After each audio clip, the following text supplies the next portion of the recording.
Hi and welcome back everybody to another reaction video where we try to learn something new and to spread history on YouTube. Today we're going to continue with the second part of World War II from Oversimplified. As always, the link for the original video is in the description below. Please give them a like and a view if you didn't see the original video. One thing I want to say, I really appreciate all of your comments in the comment section below. A lot of you are giving additional informations and corrections to me if I get something wrong, and I really appreciate it because we are all here to learn some additional information. As always, and also I want to say, there are a lot of people who suggested videos for me to comment in the future.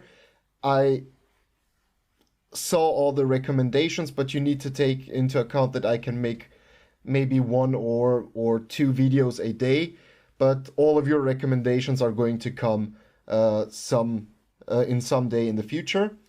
And yeah, of course, all the videos that are recommended by patrons are going to come first in line. If you want to join me on Patreon, the link is going to be in the description below. If not, you can support the channel by subscribing and don't forget the ring bell. Okay, without further ado, let's continue with World War II. This video was made possible by Skillshare, an online learning community. Stick around until the end of the video to learn how you can get an exclusive deal just for Oversimplified viewers. So what else is happening? Well, when I said Britain was all alone, that wasn't entirely true. Many Commonwealth nations and other Allied colonies had joined the war in Britain's support. They would play a key role throughout the war, particularly in the African and Italian campaigns. On the Axis side, Germany, Italy, and Japan signed the Defensive Tripartite Pact, bringing their military alliance even closer together. The Soviet Union's war against Finland should have been an easy victory, but it became a humiliating struggle, and their military ineptitude was put on full display. In the end, they did force the Finns to sue for peace. Yeah, the Winter War, and after that, when the Germans attacked with the Operation Barbarossa, the Finns also attack, the Soviet Union trying to retake the lost territory, especially this one called Karelia. We already talked a lot about the Winter War, but yeah, it showed in a way to the rest of the world that the Russian army was actually how do you guys say it, a paper tiger. So the Finns fought bravely, and we all know the story about Simo Heiho. I probably didn't pronounce it correctly, but the Finnish language is pretty hard. But yeah, the Winter War, 1939-1940, and yeah, also the Nordic countries are going to be occupied, and Finland and the Nordic countries gained their independence after the revolution in Russia, but yeah, they're going to be reoccupied by the Soviet Union. Put on full display. In the end, they did force the Finns to sue for peace. Not Finland, but the Baltic states. They continued their honorable campaign of pushing around much smaller countries by annexing the Baltic states and part of northern Romania. France's colonies in Equatorial Africa were like, heck no, we aren't going to join the Germans, and they all pledged their allegiance to free France, except for Gabon, which had to be taken by military force. The Allies also tried to capture the strategic port of Dakar, but that ended in failure. Mussolini had seen Hitler's successes, and he thought now it was Italy's time to shine, so he tried to take British Somaliland, and that went pretty well. Then he tried to take Egypt, and that went less well. Then he tried to take Greece, and that went really badly. Churchill began referring to Italy as Europe's soft underbelly. He began I mean, that's kind of true, because the Germans always needed to assist the Italians to make some operations, to get some informations to work. And in Europe, we kind of make fun of Italy because of it. I mean, the pretty thing about Europe, you know, like there are a lot of animosities and everything, but we always make fun of each other, like Croats about Italians, Italians about Croats, Germans about Polish people. Like, I find it kind of funny, just to mention that if you're not from Europe, but I think that a lot of Europeans know that fact. But yeah. Let's go a little bit. Soft underbelly. That's great. That's great. He began favoring a military campaign from the south and started sending British troops to Greece. All of this had Hitler pretty concerned, and he moved to protect his southern flank. He had been getting friendly with Hungary and twisted their arm into signing the Tripartite Pact and joining the Axis powers. Romania was also eager to join for protection against the Soviet Union. The Tripartite Pact... About Hungary, the operation was called Operation Margarete, and they installed a puppet state with the party called the Arrow Cross, or the Arrow Crosses. And of course, after the First World War, the territory of Hungary was reduced. Like here is Hungary, and they were reduced to this size approximately. They lost a bunch of territory and also a lot of territory where the majority of Hungarians lived in. Maybe the most famous one in today's Romania, the Hungarians call it Erdély, the Romanians call it Transylvania, the Germans call it Siebenbürgen, because before the end of the Second World War, there was also a big German minority. But anyway, and the Arrow Cross wanted to regain all the lost territory where the majority of Hungarians lived. But yeah, just a little side note. The pact was designed to prevent any other countries from deciding to join the Allies, specifically Britain's old ally, the pesky United States of America. When war first broke out, American public opinion was strongly against joining in. In 1940, there was an election. The Republican candidate said, "I will not send any young Americans to die in Europe." And sitting President Franklin D. Roosevelt said, "I will also not send any young Americans to die in Europe. Unless I have to, then I might." And Roosevelt won. Churchill asked him to join the war, but Roosevelt said, "No can do, Winston. But you know what? Here, have some weapons." America began supplying the Allies with food and munitions, but there was one... Yeah, of course, after the First World War, when the US also intervened in Europe, there was a kind of let's call it isolationist mentality or will that the US stays out of European affairs, because they also lost men in Europe, the Americans, and they didn't want to take part into those nasty European conflicts. And they actually, at the beginning of the Second World War, before Japan attacked Pearl Harbor and then Germany declared war on the US, they mainly supplied Great Britain with weapons and supplies, but the general public didn't want to join it. And of course, FDR, he needed to state that, because that's one of the winning policies, I would say, back then, to be anti-war. But he was also, because of his New Deal, as far as I know, correct me if you're American and you know, you have better insights in the information and so on. But I think that he was very popular, because he was like a 4-term president or something like that, 3 or 4 terms.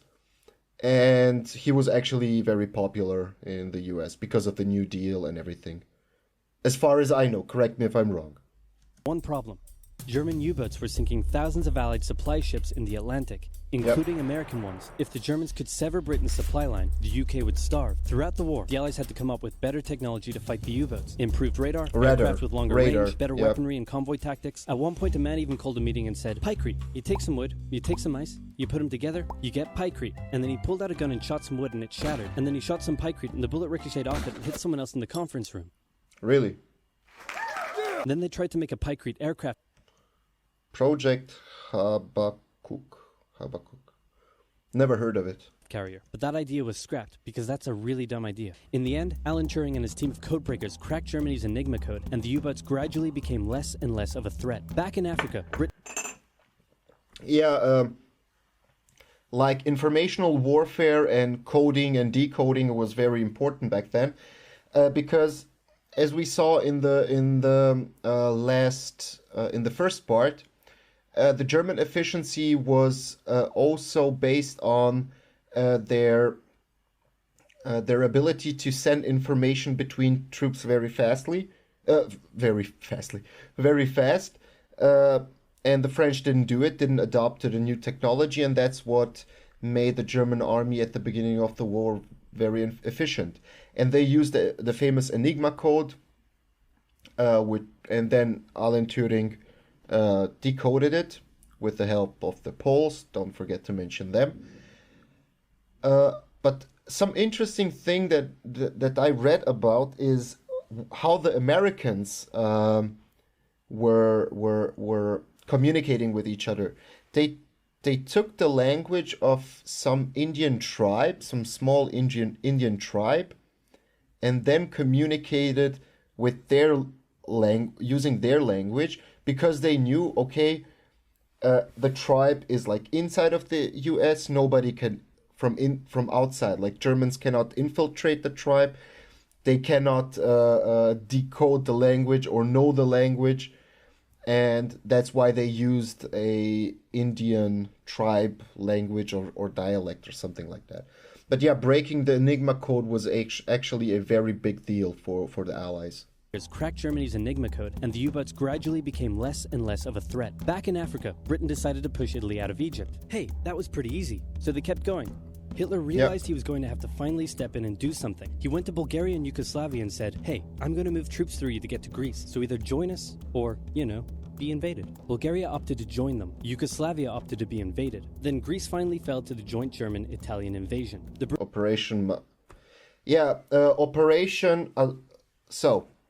Yugoslavia was a kingdom with a dynasty, Karađorđević. And first they signed the pact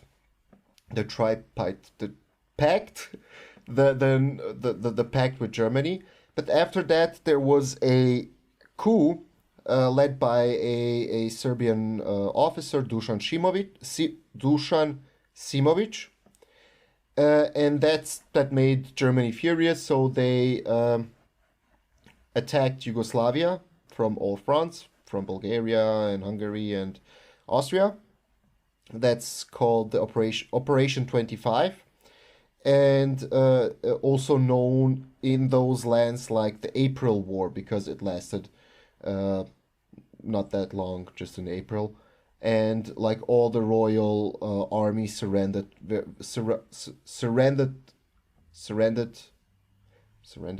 very quickly, and and then of course the Chetniks formed, who wanted to reinstate the royal family back to power and to reinstate the Kingdom of Yugoslavia. And then the famous Yugoslav partisans led by Josip Broz Tito, who were communists fighting, and they would be activated after Germany invades, on the same day that Germany invades the Soviet Union with the Operation Barbarossa. And of course the Germans helped the Italians then to crush Greece with Operation Marita. And the West always wanted to have control over Greece, because they thought the Greek civilization is the foundation of Western ideas, democracy, and so on. So the Western powers, especially Great Britain, always wanted to have Greece in Western influence and them as an ally.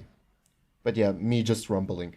Yugoslavia opted to be invaded. Then Greece finally fell to the joint German-Italian invasion. The British had moved troops from North Africa to fight in Greece, which helped Rommel and his tank divisions push the British back to Egypt. Yeah, and they Desert could have Fox, kept going, but a small, Rommel. mostly Australian force held out under siege for 8 months in Tobruk, denying the Germans a strategic port city and disrupting their supply line. Despite having some success in the Middle East, the British didn't seem like any real threat for now.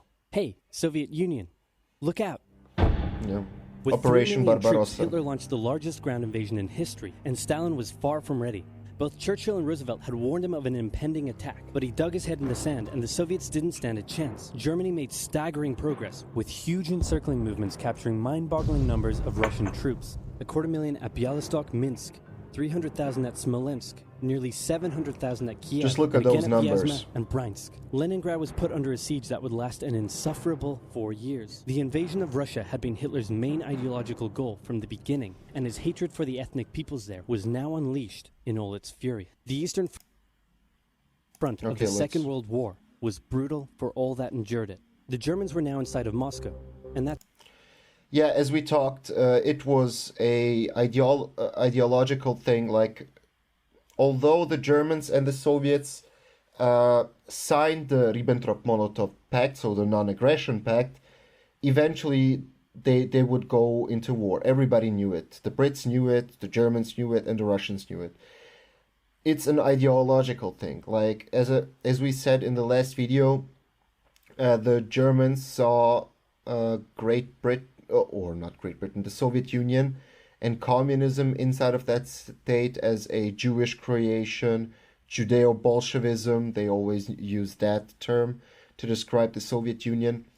And of course, because of the Lebensraum, Drang nach Osten, all of those ideological parts would eventually have culminated in a war between the Germans and the Soviets. I don't think that they could have avoided a war. But the Germans always knew that a two-pronged war, two-front war, like on the east and the west, could be detrimental to them. And I think that they invaded the Soviet Union after they thought that they kind of stabilized the Western Front because of the fall of France and everything. But yeah. That's it. It's all over. But then it happened. It got cold. Stupid cold. Hitler had hoped the Soviets would give up before winter, but they kept fighting. His commanders came to him and said, "Can we please dig in for the winter and wait until spring?" "No. Yeah, keep going. Russian but oil winter is literally freezing inside our vehicles." "That's fine. Keep going. We're having to leave the corpses of our frozen horses by the side of the road so we can still find our way in the snowdrift." Perfectly normal. Keep going. Hitler hadn't given his millions of men winter clothing and supplies because he thought he really should have won by now. Then, Stalin called in troops from the Siberian front, specially trained to fight in the extreme cold, and the Germans were no match. They were now being pushed back. They had no choice but to dig in and wait for winter to end. Germany's victories were staggering. Yeah, and Siberia, as we talked with the Finnish War, there's a lot. It has a lot to do also with tradition and with everyday life. Let's say it that way.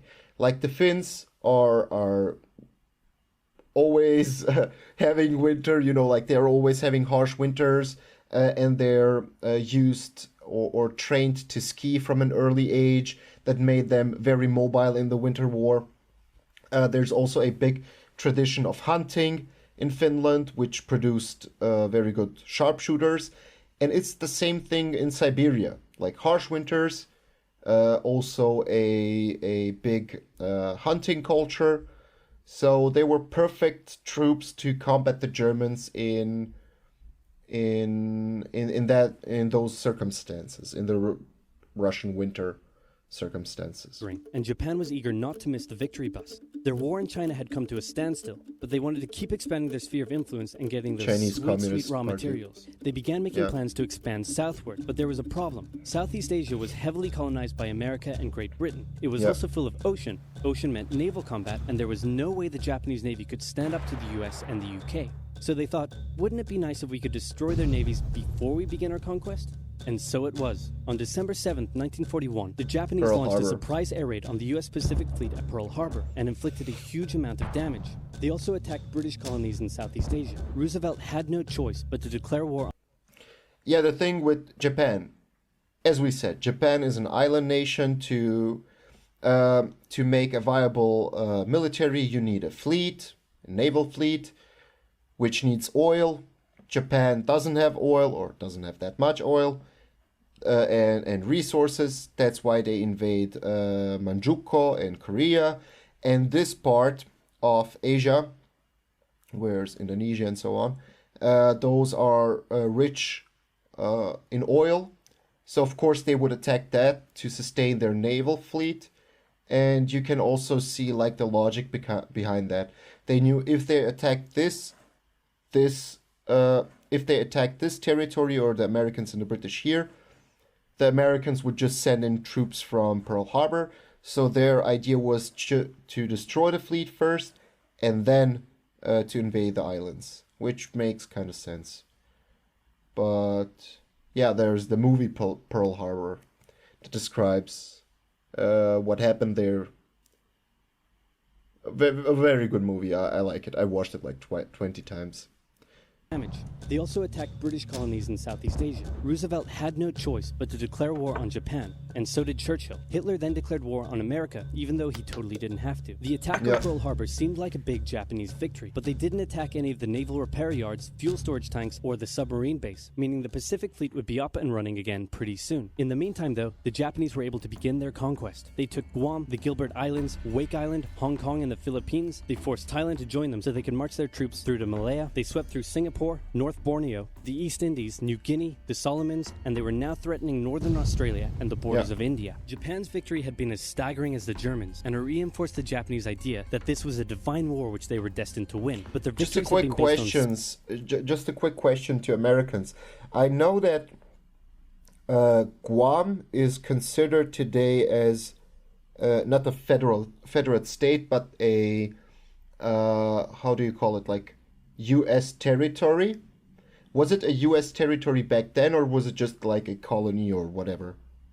I'm very interested in the history of Guam. This was a divine war which they were destined to win, but their victories had been based on speed, not power, and power would eventually catch up with them. Manhattan Project. For now, though, in all occupied nations, the people suffered. Persecution, forced labor, harsh punishments for any who spoke out against their occupiers. In Europe, the Nazis were rounding up ethnic minorities and other unwanted groups and individuals. In particular, millions of Jewish people would suffer through the terrible events of the Holocaust. Brave resistance movements rose up in defiance of their invaders, while the people held out for hope. And hope was coming. Winter was over, and of course, maybe the most famous resistance inside of a state in Europe back then is probably the French resistance movement, Resistance.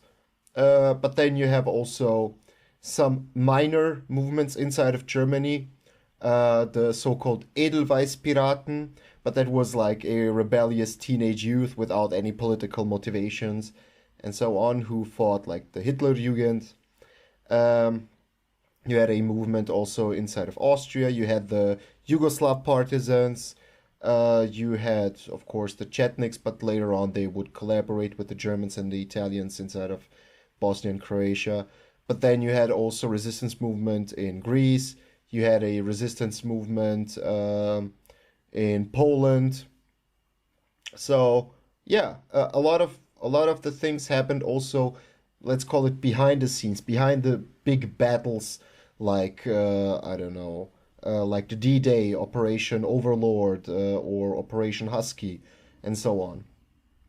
Hitler could continue his push eastward, but this time he switched up his strategy. He wanted to focus on the south. His plan was to cut off the Russian armies in the Caucasus, an area full of oil, and then invade the Caucasus and take all the oil. His forces moved across the north. They had the same problem like Japan. He rerouted the 4th Panzer Army south early, leaving the 6th Army to complete the encircling movement alone. To do so, the 6th Army had to reach and take the key Soviet city of Stalingrad. The Russians defended it fiercely, and Stalingrad saw some of the harshest fighting of the entire war. The Soviets held up the German advance for 5 months as they battled in the war-torn city, which bought them valuable time. When the Germans had first launched their invasion a year earlier, the Soviets had moved their factories to the east. Those factories had been building a butt-ton of tanks and aircraft and getting the Soviet army up to scratch. Now, it was ready. Stalin gathered his new and improved forces around the city, and in an attack that resembled Hitler's own encirclement tactics, they began surrounding the 6th Army.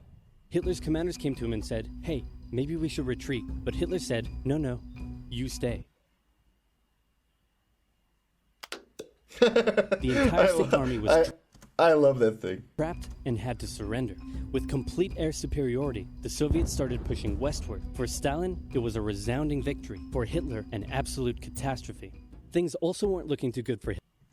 Yeah, regarding the Eastern Front, like the Battle of Stalingrad is really an important one, and it marks the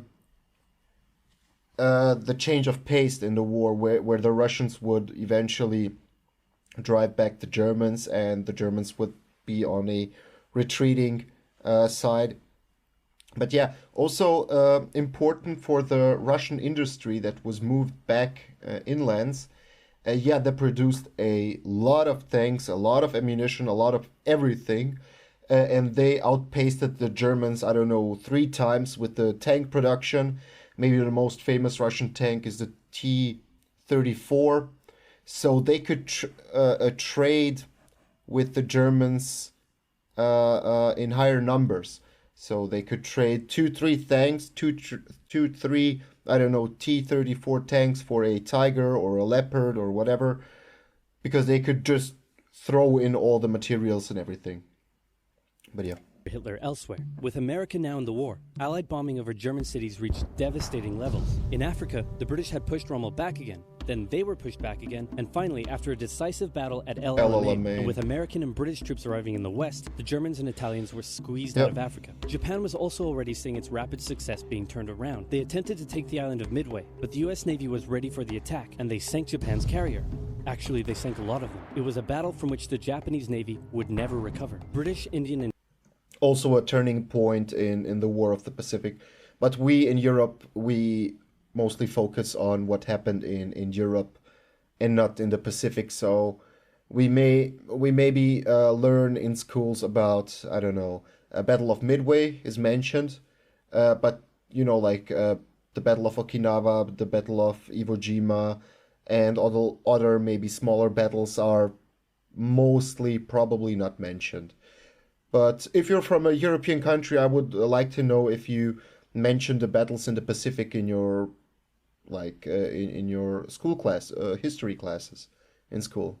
I think it would be interesting to see the comments. And Chinese troops held the line in the harsh jungle terrain of Burma, and the Japanese suffered losses in the Solomon Islands and New Guinea. They began to realize they were not invincible. With the Axis out of Africa, the Allies had to decide their next move. Churchill still wanted to attack from the south, while the Americans preferred a full sea invasion in northern France. All right, said the Americans, we'll do it your way. Allied forces successfully landed in Sicily and began moving north. They also carried out bombing raids over Rome. The thing was, many of the people in Sicily had relatives living in America, and they greeted the American troops quite warmly. With the war reaching home territory, most Italians just weren't that into it, and Mussolini was suddenly very unpopular. He was voted out by his own fascist Grand Council and was toppled from power. Italy immediately began negotiations for surrender. Hitler wasn't surprised and had already sent reinforcements southward. In an operation he ironically called Operation Axis, German troops quickly disarmed Italian troops in the north. The Allies continued fighting the Germans up through Italy, but then winter set in, meaning mud, and everything slowed to a halt.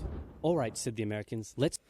Just a quick note, Operation Husky, the invasion of Sicilian and South Italy. The interesting thing about that is that the Italian mafia is known to be in this territory, and they actually also helped the Allies with the invasion. They would go into the front lines and the beaches and so on, and then they would take photos and then send it to the Allies so that the Allies could map the terrain to know where to invade and where not. So the Italian mafia played I wouldn't say a crucial role, but a big role in the Allied invasion of South Italy. But then winter set in, meaning mud, and everything slowed to a halt. All right, said the Americans, let's do it our way as well. Germany had made itself a lot of enemies, and millions of Allied troops had been gathering in England as factories worked around the clock producing the war material. Yeah, just look at this. So, okay, United States, United Kingdom, Canada, Free French Forces, okay. Belgium, so resistance force in Belgium, Czechoslovakia, Greece, Luxembourg, the Dutch resistance forces, Norway, the Danes, but also Yugoslavia, Poland. They didn't have the manpower. They didn't have the manpower to fight all of those nations combined. It was impossible. Enemies, and millions of Allied troops had been gathering in England as factories worked around the clock producing the war material needed for a super crazy massive, the likes of which the world has never seen before, invasion of Europe. The Germans knew an Allied invasion would come, but they didn't know where it would land. Thanks to Allied deception tactics, they thought there was a pretty good chance it would come at Calais, but the Allies were really going to land in Normandy because it was less fortified and the beaches were nicer. Under the careful planning of General Dwight D. Eisenhower, the invasion that had been long in the making was just about ready to go. Just one thing was preventing the launch: the British weather. For a short while, everyone sat around waiting for a decent day, and then It came. On the night of June 5th, over 1,000 bombers took off. Operation Overlord. Defenses, while paratroopers were dropped inland in a bit of a chaotic operation, tasked with sabotaging defenses and capturing key bridges to stop any German reinforcements from reaching the beaches. Early the next morning, the barrage came, as Allied ships fired a huge number of shells at the German fortifications, and then the landings. The Americans at Utah and Omaha, the British at Golden Sword, and the Canadians at Juneau. It was a tremendous struggle with a great loss of life, particularly at Omaha, but the Allied troops captured the beaches and the landings were a success. Then they began their movements inland. They took the port of Cherbourg and the city of Caen. The Americans moved south to capture Brittany. Then, in a massive disaster for the Germans, British and Canadian troops from the north and Americans from the south trapped the German 7th Army in a near wipeout encircling movement. In August, Allied troops landed in the south of France to little resistance. On one beach, all they found was a Frenchman handing out champagne. Paris was liberated and the German... Oh, what was the name of the operation in south of France? It had a cool name like Operation Overlord for D-Day, but oh god, Operation...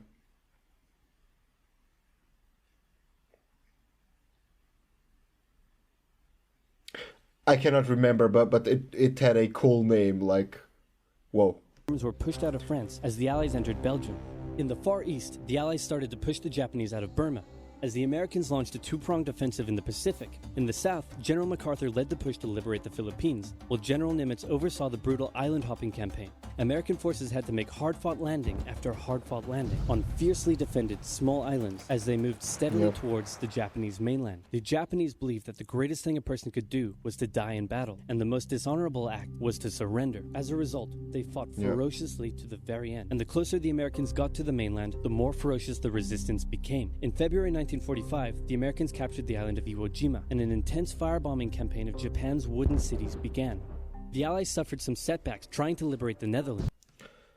Yeah, the interesting thing about the bombing of from the US on the Japanese mainland, the traditional way of building the houses in Japan, it was a big problem for them afterwards because of the bombing, because everything would start a fire, like it's you know, like the typical stereotypical when you think about Japanese architecture, like the wooden houses with the paper like walls, whatever, doors. So, and if one or two houses catch fire, it could spread very easily.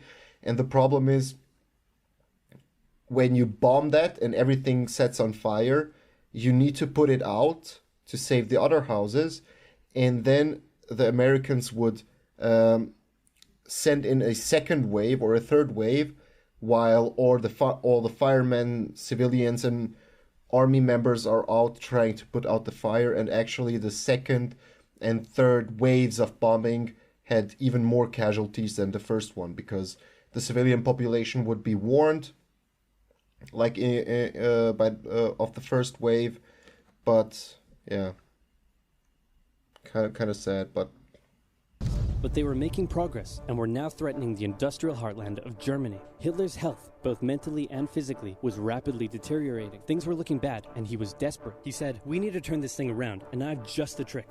Remember a few years back when we blitzkrieged through the Ardennes and trapped the Allied forces in Belgium? Well, I'm going to do the exact same thing. Again." He gathered his forces and tried to pound them through the Ardennes. He used up the remainder of Germany's strength and resources, and he managed to create quite a nice bulge. He also trapped some American forces in the Belgian town of Bastogne. The Germans sent the trapped Americans a message saying, "Surrender or be annihilated." When it was read out to the commanding officer, he said, "They want to surrender? No, sir, they want us to surrender." Nuts! And that's what they sent off as their official reply. General Patton's Third Army then managed to break the siege from the southwest, and the Germans were pushed back. Hitler's last-ditch attempt had failed, and what followed was a total collapse of the German forces. The Allies pushed into Germany from both sides. The Soviet Union took Warsaw and kept pushing to Berlin. In his bunker, Hitler realized all hope was lost. Berlin fell, and with it, Hitler's dreams of a great German empire. Yeah, just Warsaw. Yeah, the Warsaw Uprising. We cannot forget the Warsaw Uprising in 1944. In Poland there were two resistant groups. Okay, my brain isn't functioning today, but there were two resistant groups. One was a communist resistance group. I'm oversimplifying, but there was a communist resistance group that was loyal to Stalin and the Soviets. And then there was a second resistance group who had more Polish nationalistic ideas of an independent Poland and so on. And the Warsaw Uprising was led by the second group. And the Soviets were outside of Warsaw. And then the resistance group, the second resistance group, the Poles started the uprising, and in expectance that the Soviets would join them and help them drive the Germans out. But eventually the Soviets just waited outside of Warsaw and have let the Germans and the Polish fight. Eventually the Germans annihilated the Poles, and because of the uprising, I think 80% of the city was destroyed. In Warsaw was when I saw like old cities, old pictures of the city, it was a beautiful city. It's like very old, and it's kind of unfortunate that the city was demolished. And actually I was in Poland like 2 years ago in Warsaw and in Kraków. Kraków is a beautiful city. Warsaw too, but like Kraków was mostly spared and has, like old churches, old monarchy, like from the times of the Austro-Hungarians, like all the old architecture. But Warsaw, like it's more of a new thing with the communist housing blocks, and it's kind of sad, but yeah. All hope was lost. Berlin fell, and with it, Hitler's dreams of a great German empire. 2 of the Axis nations had been knocked out, 1 to go. The Americans began their assault on Okinawa, the last island before they would reach the Japanese mainland.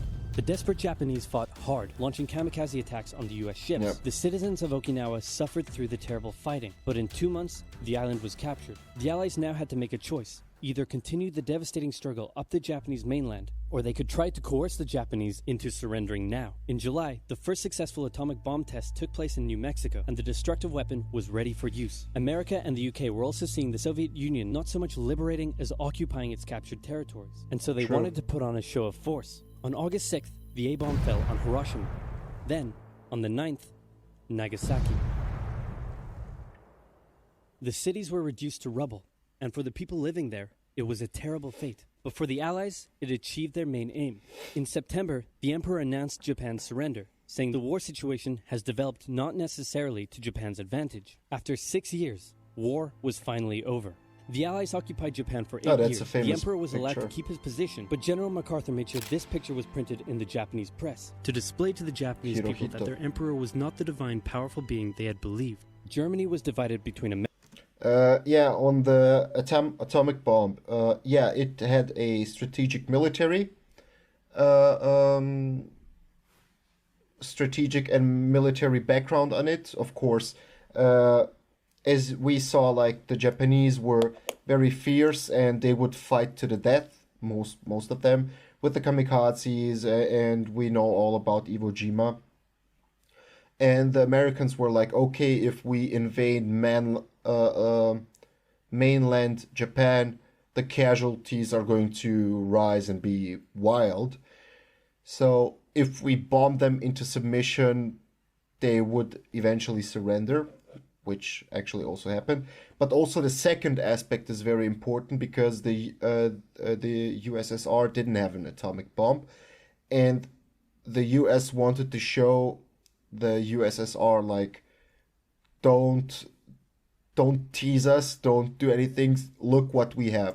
So it was actually also a show of power to the Soviet Union, not only military and strategically. But yeah, let's go. These people that their emperor was not the divine, powerful being they had believed. Germany was divided between America, the UK, France, and the Soviet Union. In 1949, the Allied sectors were united into West Germany. The Second World War had been more terrible and destructive than the first. In its aftermath, 2 major superpowers with 2 very different ideologies had come out victorious, and the tension between the 2 of them would create a new kind of war. A very, very cold one. Wow, Churchill, that looks just like me. And your app is doing really well. And this quesadilla you made is to die for. How'd you learn to do all this stuff? I used the link in the description to get 2 months of Skillshare for just 99 cents. Wow, promotion. Tell me more. Okay.